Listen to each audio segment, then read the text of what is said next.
Hi, parents from LIFETEEN. Do you remember when your kids were little and you take them through the candy, or not the candy lane, but the checkout lane, and the kids would cry for what they wanted, and there's two things that happen, and we see it all the time. Even you probably observe it with other little families with little kids now that your kids are getting older.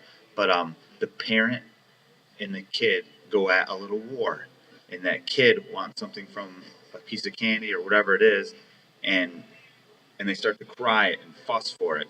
And then mom or dad can either give in, which teaches that kid to cry and fuss for what they want, or they can stand their ground.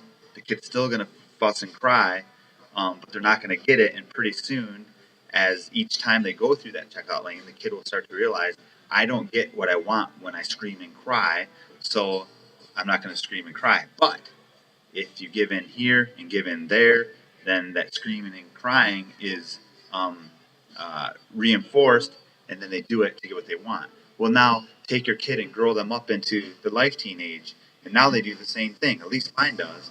On Sunday night, it's like a huge surprise that they have to go to life teen.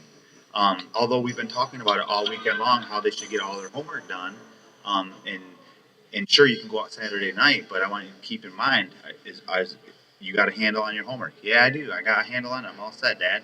Then come Sunday, it's a huge turmoil because they're telling me they have too much homework. They can't go.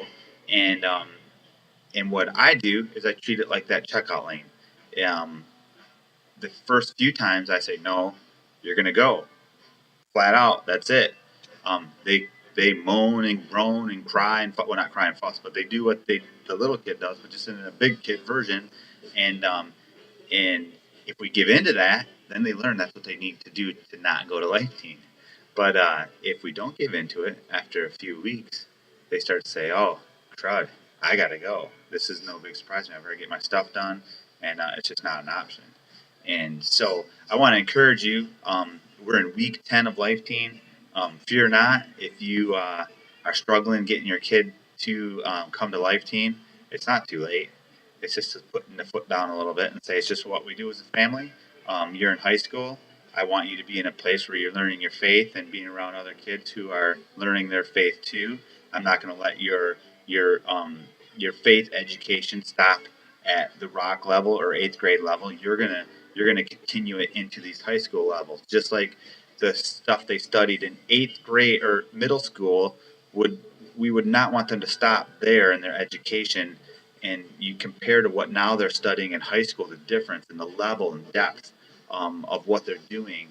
The same thing is great to have happen in our faith with our kids too. So I just want to encourage you to be that parent in the checkout aisle that doesn't let their kid have the candy or throw the tantrum to get what they want.